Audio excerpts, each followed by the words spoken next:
is your girl, Dot Ikore Girl, Acheru. Oh, that's going to fall down now. And I'm coming to you from Talk to Dot. Right. Valentine is in the air. Love is in the air. Hey! La la la la la la. Right. This is the song here.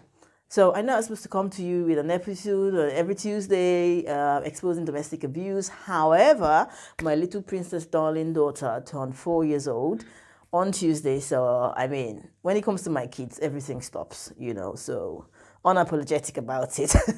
But I'll catch up with the episodes, I just thought, give little princess, the best, give her the time.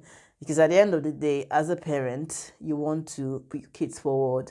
You want them to have the best, and it's like you take a step back and it's their time, really. As a child growing up, my father literally, I mean, I can't fault him. My mother as well, I can't fault her. I mean, they had their faults, which as their child growing up, I've had to learn from that to make my children's experience even better. So not making the mistakes my parents made, but to actually do it better. So anyway, yap. Valentine's Day, people have been asking me loads and loads and loads of questions, and they say, what can you give, if you were to give people an advice this period, what are you going to say? Well, Valentine's Day, people say it's a day of love, and it's love and caring, but I mean, love is not about one day. Love is eternity. Love is every day. It's yesterday, today, and forevermore. So don't think love is just for that day, but what you have to understand is, people say there's not a lot of good men out there, there's not a lot of good women out there. There's loads of good women and good men out there. The point is, if I was to advise people, I would say, do not let your past experiences define your future. Now, you learn from your experiences in order to move forward. Now, if you've had bad experiences and you haven't learned from them, then there lies the problem. If you continue finding yourself going from one abusive relationship to the other, then there is a problem. You need to take a step back. Don't jump from one relationship to the other.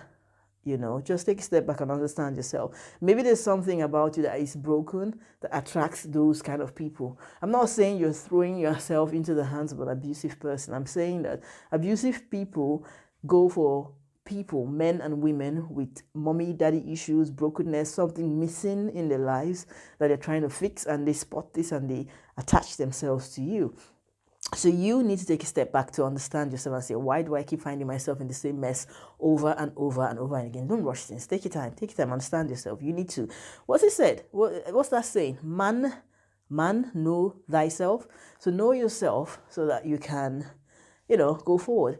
If I was going to give another advice, I would say be vigilant.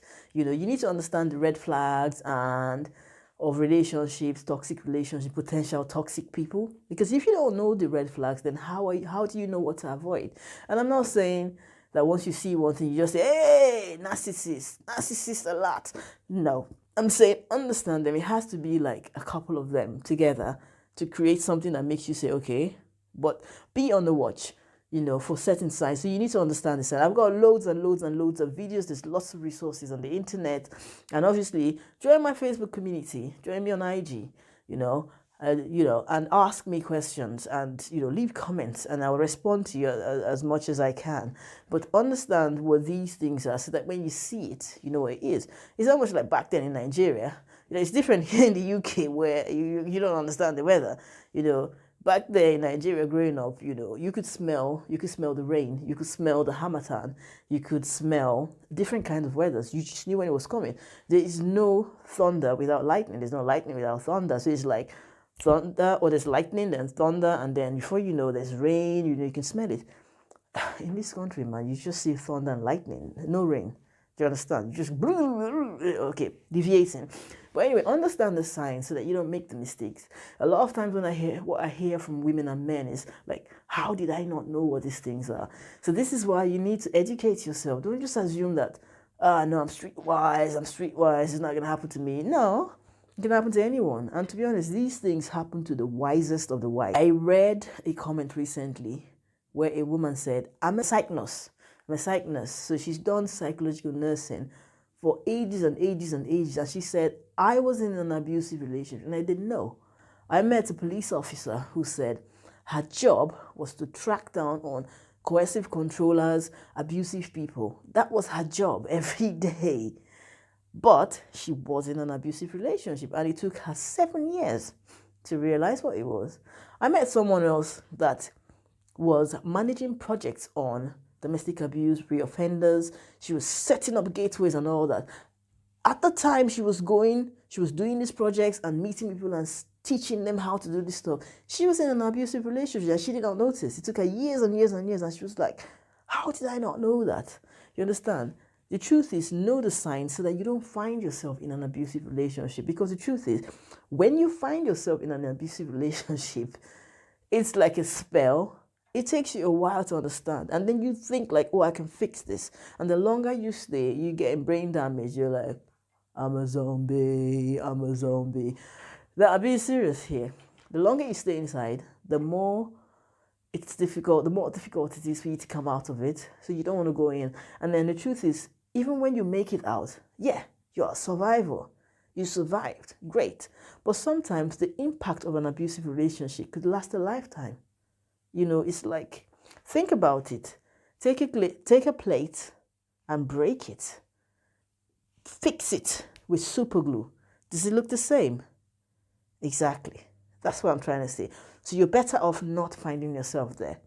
Now, I grew up as a Christian, and I'm still a Christian, you know. Stay away from express marriages and express arrangements in the churches, because the truth is, yeah, it's a big testimony in church that lots of people are getting married.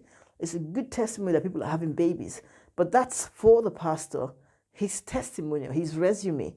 But for the people in it, there's too many painful relationships in church.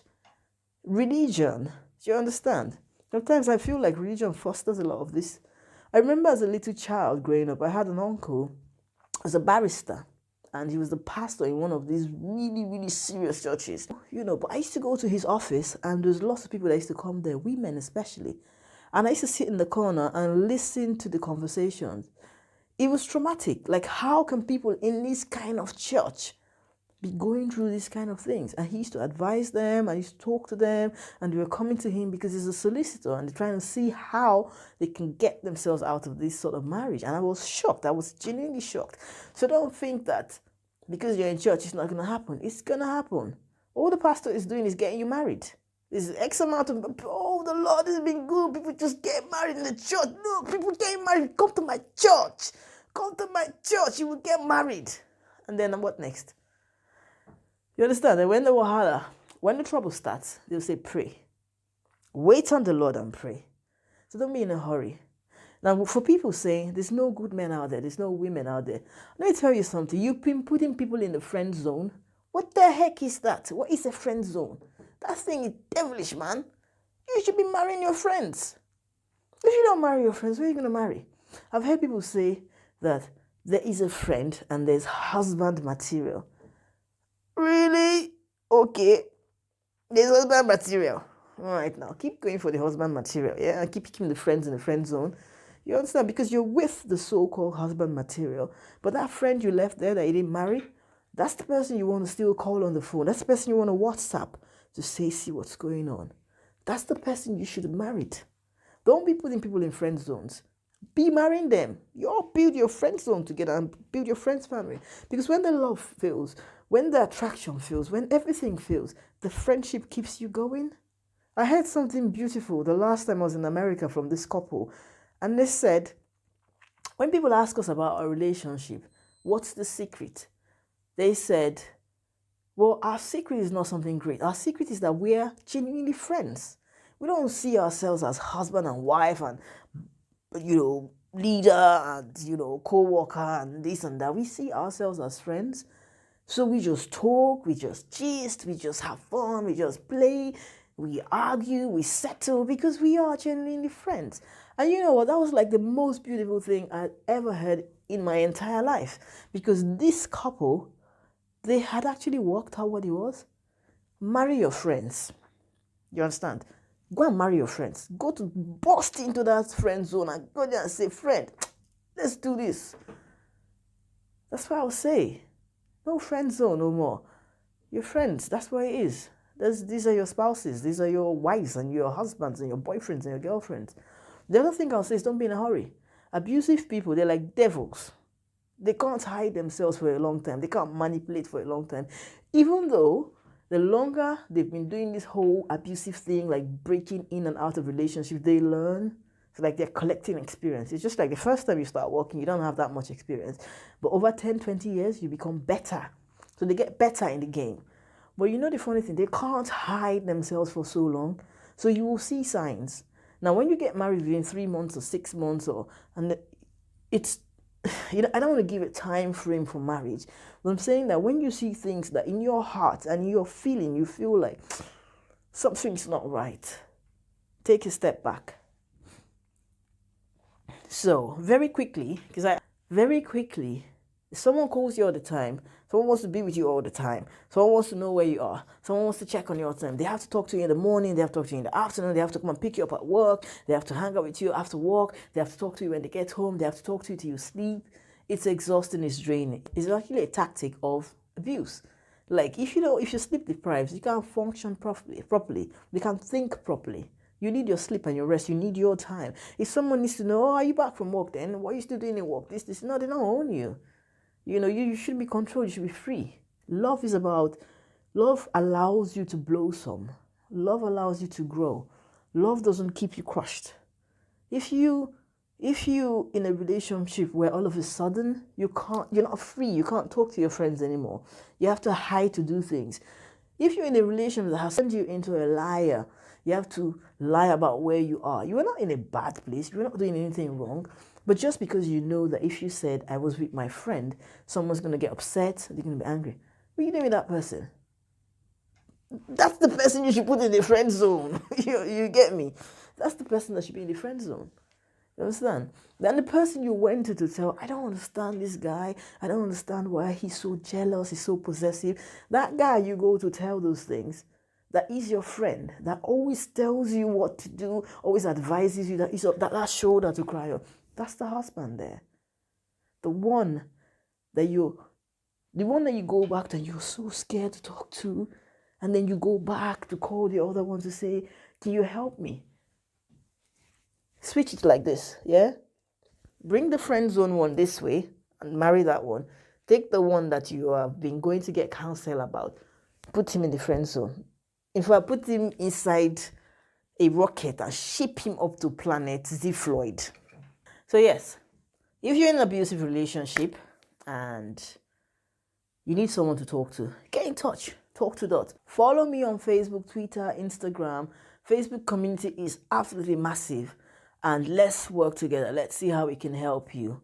And to be honest, if you're on YouTube looking for videos, topics like this, then whatever you're in, it means there's a problem. If you were in a healthy, happy relationship, you wouldn't be online checking what does toxic relationship mean, what is control, or what does this statement means. When you start checking those kind of things, then something's not right.